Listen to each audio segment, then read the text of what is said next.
boundaries. Or should I say it very dramatic, like boundaries?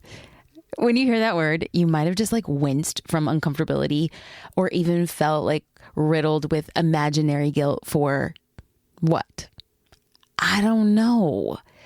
The truth is, boundaries make even the most seasoned entrepreneurs uncomfortable because by nature, setting boundaries means that we are essentially putting ourselves and our needs first. And you want to know what? That's a good thing. But I'm going to be honest with you. The minute I pressed the record button, I thought to myself, is this really what I want to talk about? Do I really want to let people in the journey of what it means to have learned how to set boundaries? And the answer is, if I could save anybody heartache or time from the mistakes that I made for having a reckless life as I built a business, I'm going to speak up. Because as an entrepreneur, you're a major part of your business. If you're a solopreneur, you are the business, which means that your mental health must be a top priority in order to make sure that you are on top of your game. Now, also, in addition to this, business owners traditionally have a more difficult time separating their lives from their businesses because it's so much more difficult to shut off at the end of the day. Like, can I get an amen?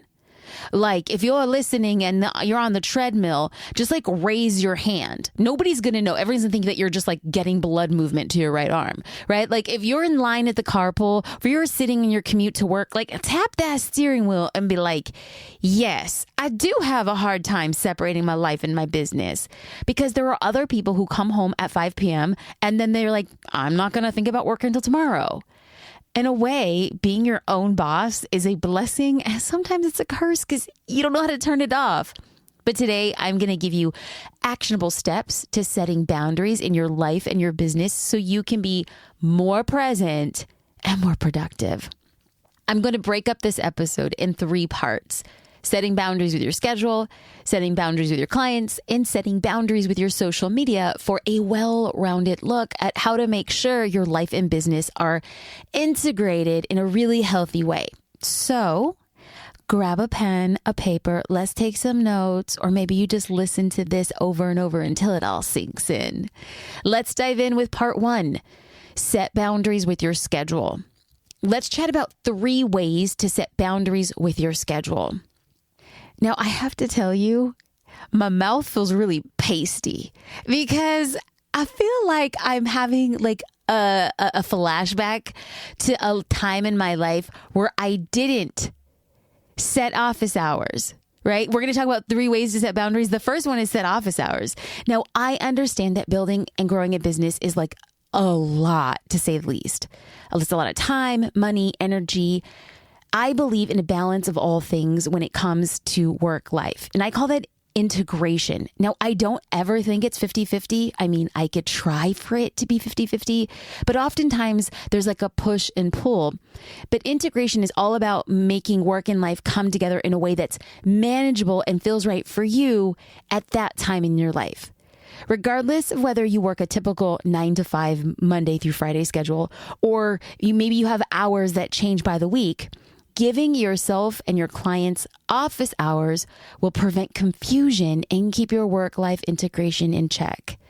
The key to setting office hours with your clients is, of course, sticking to them. Okay. Now, if you only work certain days a week and you've made it clear to your clients ahead of time, keep your days off sacred and take time to relax and recharge. I have to say that a big factor in integration between my relationship with my husband and my relationship with my work schedule is really ending my day at 6:15. And at that time, prior to me having a daughter, my husband said, I need this time for us. And it was something that I really had to respect. And I believe that now, as I am a mother and I'm incorporating our daughter into our life, really setting those boundaries is just as important, because I need to make sure that I'm balancing motherhood, being a wife, and being an entrepreneur. Now let's talk about the second way to set boundaries with your schedule, and that's decide when you take meetings. My team knows that in our shared calendar, I will block off entire days with the label no meetings. Now, this isn't because I'm trying to be like a diva or I have anything else planned. It's because I need to know that 1 to 2 days per week is when I complete my work, head down, no distractions, no interruptions. These days are sacred to me because it's these days that I feel the most creative and I get my most important work done. And I recommend that you set a similar boundary. You might not take a whole day off. Now, it's going to look different for everyone. Maybe you don't have full days without meetings, but if you decide that your maximum per day is like, I will only do 2 meetings a day or 3 meetings per day, or you say, I won't do my meetings past 5 p.m., whatever it looks like for you, experiment and prioritize this boundary because it really is a game changer for productivity. People will sometimes say, like, how do you get it all done when you have a really small team? And I focused on very specific moments of productivity, no distractions, head down, get it done in a very specific amount of time. Now, the third way to set boundaries with your schedule is to determine your days off. I know that those who listen to this podcast, I know you. You're a dreamer, you're a big thinker, you're a hustler. But let me tell you, you have to set a boundary with your business and take a day off at the very least, once a week.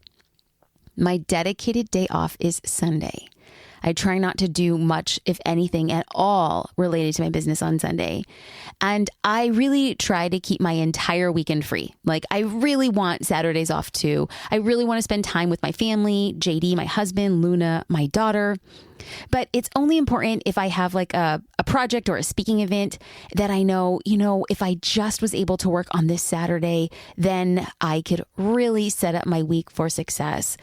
And I know that it has to be balanced with rest. I'm not arbitrarily trying to squeeze in an extra day of work on a Saturday. This is, if I have a big project, maybe I'll squeeze it in, but every week, Sunday off for sure. And the majority, if not all, Saturday as well. I know it seems counterintuitive to rest in order to be productive, but you gotta trust me on this one. Give yourself a break and you'll come back more productive and ready to work than ever. So that was the 3 ways to set boundaries with your schedule. Now let's chat about 3 ways to set boundaries with your clients. Number 1, be clear on what they're getting. Client assumptions are one of the trickiest things to manage in business. I don't know about you, but I've seen a lot with entrepreneurs that they think clients will implicitly know boundaries or established parameters to what's provided. And this couldn't be further from the truth. Like, people don't know how many meetings you take in a day. They don't know what time you start. They don't know what time you end.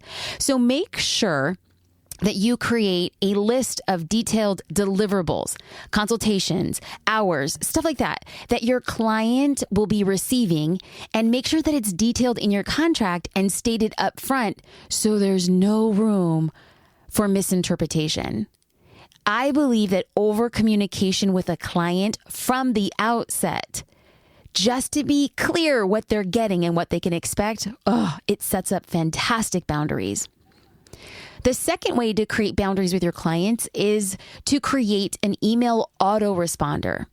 Even if you're not out of the office, creating a simple email autoresponder is a great way to reinforce a boundary without letting emotions get in the way, which is key to a healthy business relationship.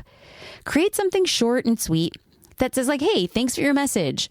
And then it should let your clients know when they can expect a response from you. This could be within a certain time frame or certain days of the week that you check your email. Speaking of email, let's get into the third way to set a boundary with your clients. I suggest giving them one way to contact you. Now, I know this is going to rub you the wrong way, but just hear it out. Like, see if this fits for you. If your clients have many ways to contact you, it's going to be very overwhelming and intrusive when they need something.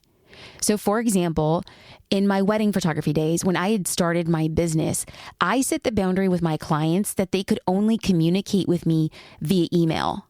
And you're like, wait, what? Yes. I did all initial consultations via email. Even if somebody reached out to me on social media, I would say, I would love to communicate with you via email. And I would send them my personal email address. What was I doing from the beginning? I was setting a boundary. I was setting an expectation. And furthermore, I was keeping my communication streamlined. Because if they emailed me with their contract and then they're sending me a message on Instagram, and then they have my cell phone number, I have 3 ways to try to track down our communication and keep us tethered. I learned early on that's a mistake. So by not giving my clients my phone number in the beginning, I was eliminating the risk of being contacted while spending time with my family on the weekend or when I was on vacation. Now, when I actually got very close to the actual date of the event, 48 hours in advance, I would send them my phone number. But prior to that, there had been months of very streamlined communication to know how they could contact me. Regardless of how you would prefer to be contacted, I suggest choosing one and sticking to it.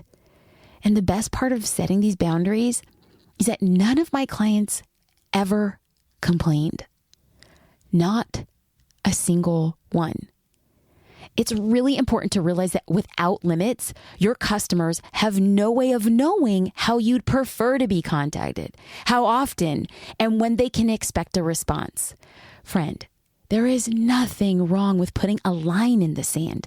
You're a human and you have a life just like your clients. They'll get it. Let's get into our last and final part of setting boundaries with your social media. Now I know you're going to be like, Jasmine, I was with you to hear. Now, Sister Sledge, I'm not sure if I'm feeling it. Wait, just hear me out. Y'all know I love me some social, okay? So I am not a preacher as much as I am a practitioner. Because if I preach something that I don't practice, I don't want you listening to it. Okay, so let me talk about some personal ways that I've really empowered a positive, healthy relationship with social. Now, a great way to practice work-life integration is by creating a social media schedule. This allows you to spend focused time on social while maintaining a healthy boundary with your phone. Let's chat about 3 ways to set boundaries with your social media. Way number 1, I want you to create a social media schedule. Yes, I mean, schedule a time to schedule or publish your posts. Like that's super meta, right? Like schedule your schedule. Okay. Now, whether you choose to post on the fly every day or whether you like to schedule your post once a week, I want to make sure that you're making it part of your schedule to make sure that you do it consistently. So maybe you post in the morning when you have your cup of coffee, or maybe you decide to plan your post every Sunday evening before the week starts. You want to make sure that that schedule stays intact. I also think when it comes to creating a dedicated schedule, it's important to make sure that you have separate time to respond to comments and messages. Like determine how much time you want to spend responding to comments and messages. And then you could set a timer. If you reply to everything before the timer goes off, I suggest using your remaining time to start engagement by commenting on posts of other accounts that maybe your dream customer is following, or maybe it happens to be your dream customer, or maybe you spend time trying to engage with people who could do a potential collaboration with you. You might want to start with around 15 minutes each day and see how much you get done when you're laser focused. That is the first step to creating boundaries with your social media, creating a schedule. Now, the second way that you can actually make this happen is to use your phone to help you set your limits. For iPhone users, follow along. Bring out your phone, tap Settings, Screen Time, App Limits. Next to the app you want to limit, tap Add Limit. So if you don't want to spend more than 15 minutes each day on Instagram, limit it, boo-boo. For Android users, bring out your phone and follow along. Tap Settings, Digital Wellbeing, tap the chart. Next to the app you want to limit, tap set timer. Okay, so the last and final way to set boundaries with social media might be a biggie for you, but I'm also going to give you a couple solutions. The third way to set a boundary with social media is to take a social media break. I know it probably sounds crazy, but I believe in social media breaks every now and then. But how often you take them depends totally on you, and there isn't a right or wrong. You might take weekends or holidays off. Maybe you don't like to post while you're on family vacation. Sometimes you just fall off and need to get back on. Whatever the circumstances, I understand the need to take a social detox now and again. In fact, I typically take a social media break every year between December 23rd and January 2nd to recharge. And that's just one that I do in a year. There has been a year that I took 4. There was a year that I took 2. It really depends on what I'm going and how I want to detach myself from it. Now, if you're like, Jasmine, I don't think I could take a social media break. What if I lose momentum? Hey, if you want to try it, and I encourage that you do because it's really amazing, here are 3 tips to help you keep your social skills strong while you're on that break. See, boo-boo? I'll come on with solutions. Okay, so when you're on your break, I want you to let your audience know you'll be taking a break. If you're planning a social break that's longer than a week, you might want to let your audience know. What you say depends totally on you. You don't have to give explanations. Maybe just a heads up you're going to be away for a while. That never hurts. When you are on your break, take notes. Just because you're taking a temporary break doesn't mean you won't have some really great ideas. I'm going to tell you that it's when I'm on my break that I get really great ideas for what I want to do in my business and on social. Sometimes stepping away is just what you need to get those creative juices going. So keep something handy to take notes should a content idea just strike you when you least expect it. And if you want to take a social media break and you want to continue posting, great. Schedule those posts. If you have a hard time stepping away because you're thinking the continuation of the momentum is something you want to keep, schedule a few posts in your absence. If that gives you peace of mind, it's better to have a few posts on autopilot than not take advantage of your temporary break. Once you're ready to get back to your regular posting schedule, pick up where you left off. Don't stress or obsess about performance or insights. Lots of grace. I'm telling you, I have taken lots of social media breaks and your girl ain't broken. Okay. I just want you to get back to serving your audience and doing what you do best in your business and on social. All right. Y'all, if you made it to the end of this episode, blessings, just blessings, because this was a jam-packed episode. I feel like that friend who's at the coffee shop who won't stop talking, and you know she has the best intentions, but you're like, girl, please let me get a word in edgewise. Okay, your time to talk, queens and kings, is coming. But before I let you go, let's just recap what we've learned to make sure you feel confident in setting those really important boundaries. Part number 1, we focused on setting boundaries with your schedule, setting office hours, deciding when you take meetings, and determining your days off. Part number 2, that's setting boundaries with your clients, being clear on what they are receiving, setting an auto email responder, and giving them just one way to contact you.